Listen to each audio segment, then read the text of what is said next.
half of the population of Nigeria, 49.93 or something percent, is women. It is very important that women get involved.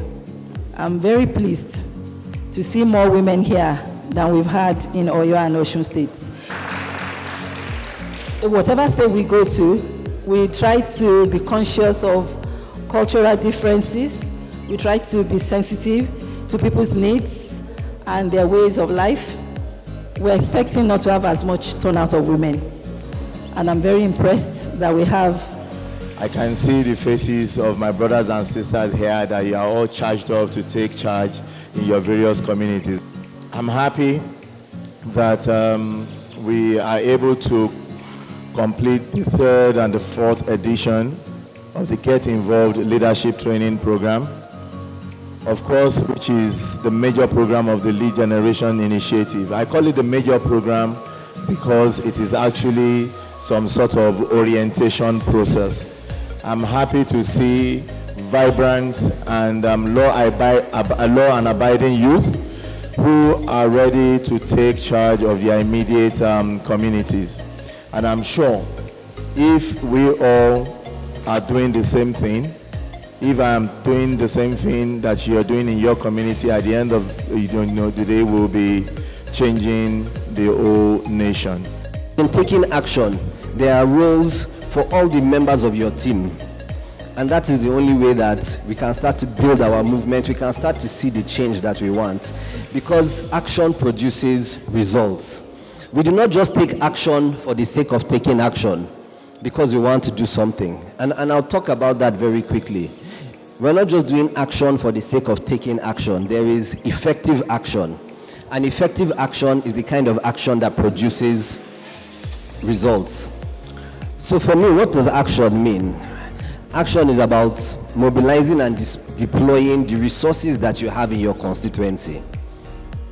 So we've talked about our constituency and the resources that we have and how we can organize and mobilize these resources in a way that it creates power for us to achieve our goal, or for us to bring about change, or for us to win, whatever your definition is. And in our different teams, I know we're talking about different goals that we have. You must understand how to take action.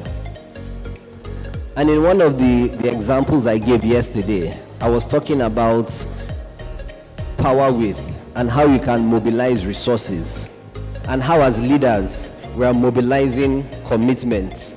And from mobilizing commitment, you're now building leadership teams from those that you have mobilized. It's very important for us to understand the responsibility we all have going back to our ward level, to our local government. And the third thing you need is to have your mouth in a very large, wide, scale that can effectively communicate both to your team members, to your community, and then to the entire society as a whole. And then you must have a very large heart for what? Empathy. Everything you see that has to do with leadership is empathy. And so you must make sure that you carry your LGI team members in your local government along, right? Empathy and sincerity of purpose. Don't go and say you want to go and identify one particular thing, because I said earlier that you have to have an eye for observing, right? You've observed one thing here. And the reason why you are observing is because you know that if you construct this thing, you are going to get 50,000 naira from it. No. As LGI members, why we brought you here is because someone sacrificed to make sure that you are here today. And so what we expect from you is that you should also what? Sacrifice too. Make sacrifices in your local government. And how can you do that? Build, if you don't have it yet, imbue yourself with a spirit of what? Contentment. So that when you say, as a local government or as a community, we are building this thing, you have a sincerity of really building this thing.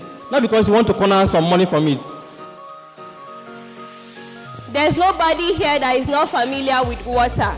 We drink water every day. In fact, water is one of the basic requirements for our everyday life. Not just water, I mean good and sustainable drinking water. And if you check, in most of our rural communities, we lack access to clean water. And this is one of the reasons why we easily fall sick, and so many other people have even lost their life because they do not have access to clean water. Our duties as leaders to ensure that we provide good, clean, and sustainable drinking water in our communities. I hope that we adhere to this.